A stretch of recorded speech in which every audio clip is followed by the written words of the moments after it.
Olá pessoal, tudo bem? Meu nome é Samuel Dalelaste, sou médico e esse é o nosso canal aqui no YouTube para discutirmos temas relacionados à saúde, qualidade de vida e bem-estar.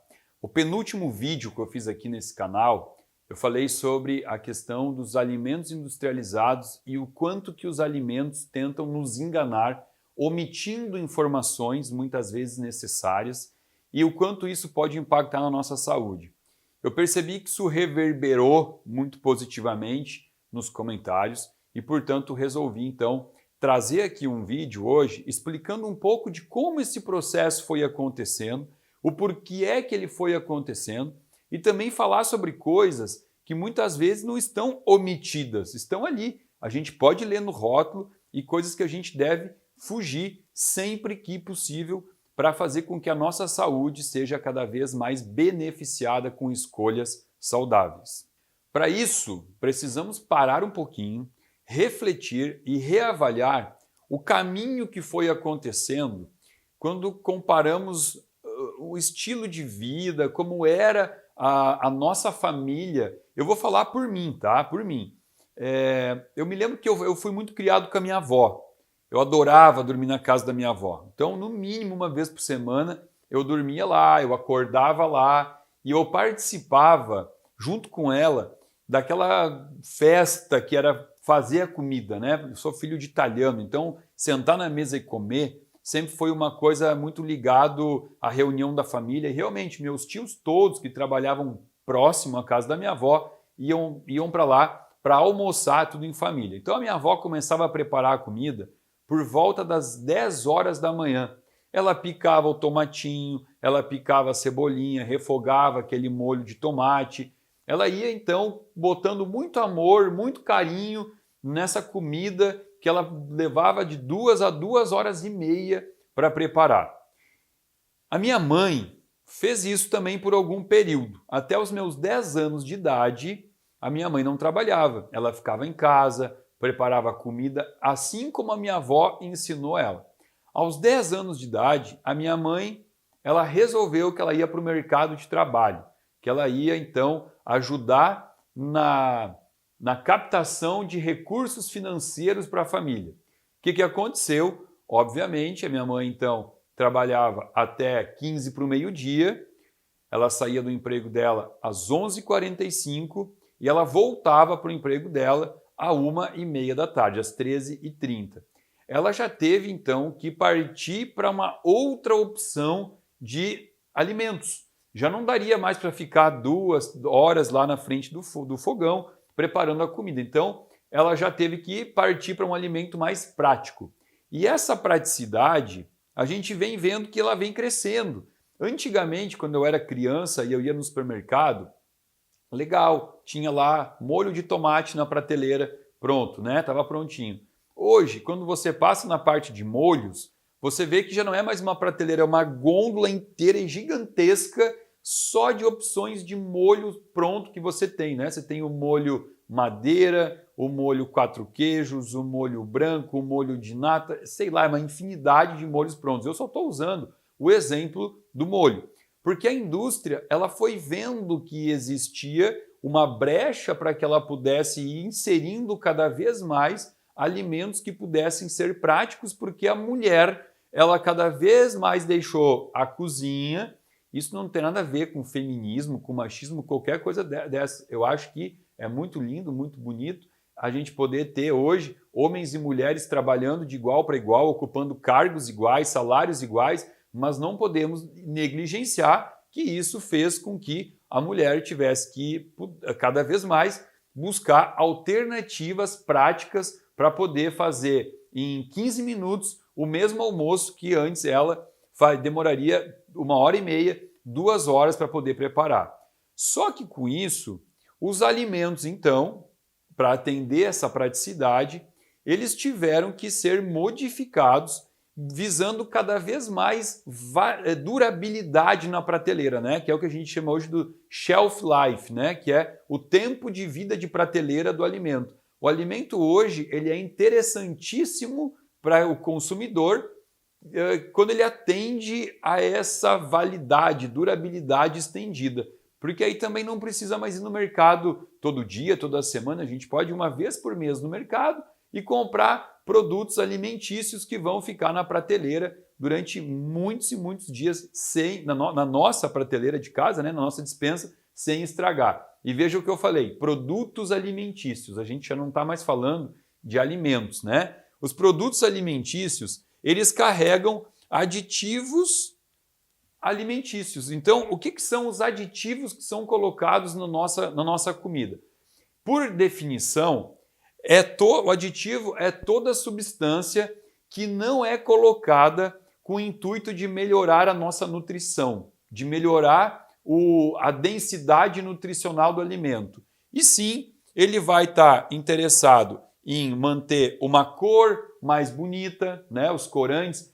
Você para pensar assim, aquele molho de tomate que você come, que você compra pronto, você pode comprar em qualquer época do ano. Não importa se tem mais safra de tomate, menos safra de tomate, aquele molho vai ter sempre a mesma cor. É uma cor padrão. Não importa se o tomate é mais verde, mais maduro, a cor é padrão. Por quê? Porque vai ser colocado um corante, vai ser colocado um conservante. Quanto que um tomate dura se você colocar na geladeira? Tomate dura alguns dias. Agora, dentro de uma lata, ele vai durar meses. E como é que ele pode não estragar dentro de uma lata? Vão ser utilizados nos produtos acidulantes, edulcorantes, e aqui vem uma grande armadilha, que são os realçadores de sabor, né? Vamos colocar aqui como o principal representante dessa classe, o famoso glutamato monossódico. Vamos botar aqui sódico, tá? O glutamato monossódico, ele atua diretamente nas nossas papilas gustativas. Por quê? Quando a indústria começou a produzir mais alimento industrializado, perceberam que as pessoas começavam também a comer muito mais do que consumiam, tá? Por exemplo, um alimento lá qualquer, vamos falar, até usei o exemplo agora aqui do próprio molho de tomate. O molho de tomate, esse não vai servir como um exemplo bom, mas assim, ó, todo alimento que recebe realçador de sabor, ele é consumido em maior quantidade. Por exemplo, então agora vem um exemplo bom aqui, geleia, tá? Você faz uma geleia de fruta. Como é que se faz uma geleia? Como é que eu faço na minha casa geleia de fruta? Eu coloco lá mirtilo, morango, framboesa numa panela com um pouquinho de água, fico mexendo até que ela vai derretendo e eu tenho ali uma geleia natural onde eu não coloquei absolutamente nada. A própria fruta já tem o seu açúcar, já fica gostoso. Eu como uma quantidade X de geleia. Só que quando é colocado o realçador de sabor nessa geleia, na geleia é muito utilizado o açúcar como um realçador de sabor, eu vou ter um consumo muito maior. Agora as pessoas então que vão consumir uma geleia industrializada, elas vão consumir em muito maior quantidade. Quando a indústria começou a se dar conta disso, eles passaram a investir boa parte do seu lucro em estudos bioquímicos, estudando como que poderia ser utilizado a maior quantidade possível de realçadores de sabor ou de outros aditivos para fazer com que as pessoas passassem a consumir em maior quantidade, porque é muito melhor, é muito mais lucrativo isso. O que descobriram então em relação ao glutamato monossódico, por exemplo, que hoje é utilizado em diversos produtos? O glutamato monossódico é chamado de realçador de sabor porque ele promove uma despolarização dos canais iônicos das papilas gustativas, aumentando a despolarização da célula que compõe o botão gustativo. E essa despolarização aumenta muito o impulso no córtex gustativo, fazendo com que a pessoa coma e ao parar de comer, ela queira comer mais e mais e mais. Aí já entra a questão da compulsão alimentar, que é tudo que a indústria quer, né? A indústria que vende comida quer que você coma muita daquela comida.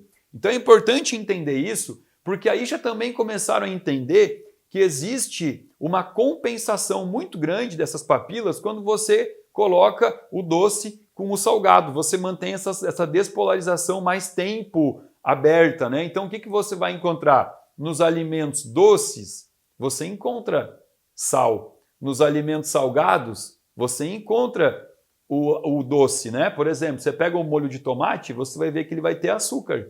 Tem açúcar no molho de tomate. Você vai encontrar essa combinação, porque tudo isso é muito estudado. Além de estudar essa parte da bioquímica, também é muito estudado como fazer com que o seu filho chegue no supermercado e chore e grite a ponto de deixar você envergonhado se não comprar o produto que ele quer. Então, como é que se estuda isso? Qual é o desenho da moda agora? Sei lá, é o Bob Esponja? Então vamos colocar a fotinho do Bob Esponja naquela bolacha recheada. Aí seu filho chega lá, ele vai ter aquele biscoito recheado aos olhos dele, porque também isso tudo é estudado, qual é o nível do andar da prateleira que tem que colocar para que fique no olhar da criança. Não vai estar lá em cima, onde a criança não enxerga. Vai estar no nível onde a criança possa ver, chorar, rolar no chão, aí você pensa, meu Deus, que vergonha, eu vou comprar logo, é só um pacote de biscoitinho, então eu vou dar para ele parar de fazer fiasco aqui dentro. Então tudo isso é estudado, gente, nós somos reféns de uma indústria que pesquisa como nos enganar, como nos viciar, como tornar o consumidor um eterno dependente do produto.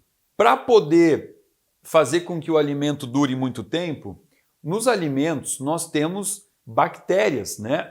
E isso não é ruim. Existem bactérias boas e bactérias ruins, né? Falar do clorofórmio fecal que tem no leite, ok, uma bactéria ruim, mas algumas bactérias são fundamentais para a nossa sobrevivência. Aliás, nós somos feitos de bactérias, né? Nós somos 90% bactéria e 10% células. E essas bactérias, elas têm que interagir com o nosso microbioma de forma a melhorar esse nosso equilíbrio nessa nossa microbiota. Só que para fazer com que os alimentos eles tenham uma validade estendida, eu preciso obrigatoriamente esterilizar. Né?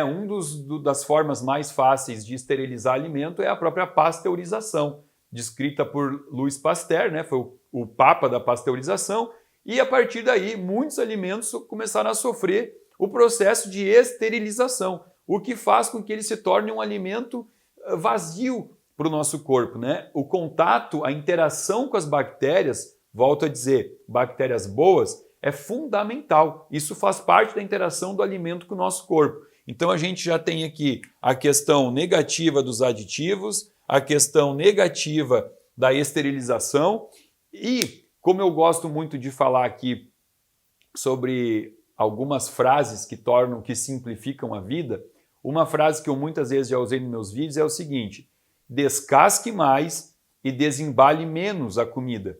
E isso faz parecer, então, que todo alimento natural ele é um alimento saudável para o corpo. Só que eu não posso esquecer que junto com essa revolução industrial, com tudo isso que fez com que homens e mulheres também fossem muito mais para o campo de trabalho e usando alimentos mais práticos, eu também tive o aumento exponencial da população, que obrigou que a gente tivesse modificações no sistema de plantio. Então, mesmo aquela comida plantada que a gente compra na feira, merece um cuidado especial. E aí, antes que venham aqueles comentários falando, Samuel, mas então no teu ponto de vista não dá para comer mais nada? É lógico que dá. Por exemplo, se você parar de consumir produtos industrializados, esterilizados, você já está fazendo grande coisa para a tua vida. Mas quando você começa a optar por uma alimentação natural, que já é muito melhor do que a alimentação industrializada, você também pode refinar isso buscando fugir dos agroquímicos, que são os fertilizantes, os inseticidas, fungicidas, herbicidas, germicidas, e tudo isso daqui serve para fazer com que a plantação ela possa ser financeiramente mais rentável, para que eu não perca nada da produção, que não vá fora nada, né? Que as pragas, que as intempéries da natureza destruam os alimentos. Então, assim, é óbvio que fica cada vez mais difícil, né? Então aqui eu estou trazendo mais um desafio para vocês. Eu vou falar como eu faço na minha vida. Eu tenho aqui alguns agricultores que eu conheço, pequenos agricultores, né?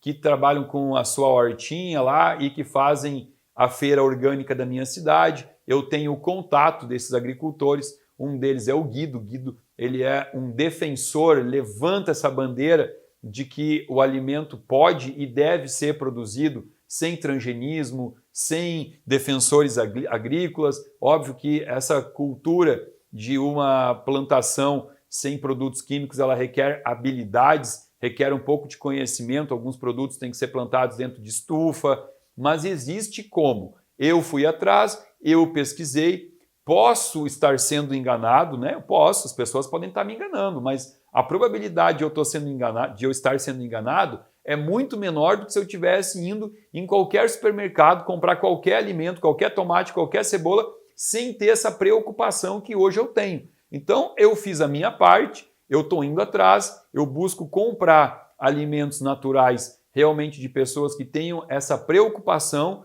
em trazer para a minha mesa um alimento com a menor quantidade possível de contaminantes ambientais. Então, o vídeo de hoje era justamente um alerta um pouco mais amplo para que vocês tenham essa consciência de que é fundamental essa interação com a comida, que a gente coloque a mão na nossa comida, cozinhe, para saber exatamente o que estamos comendo. Tá bem? Espero que tenham gostado do vídeo. Se gostou, por favor, dá um likezinho. Se ainda não está inscrito no nosso canal, se inscreva. Ajude a fazer com que essa comunidade cresça cada vez mais. Abaixo do nosso vídeo aqui tem um link onde você pode se inscrever de forma gratuita e vai receber conteúdo exclusivo semanalmente para que você cada vez mais possa estar recebendo informação privilegiada de como manter a sua saúde sempre em alta. Tá bom? Muitíssimo obrigado. Namastê!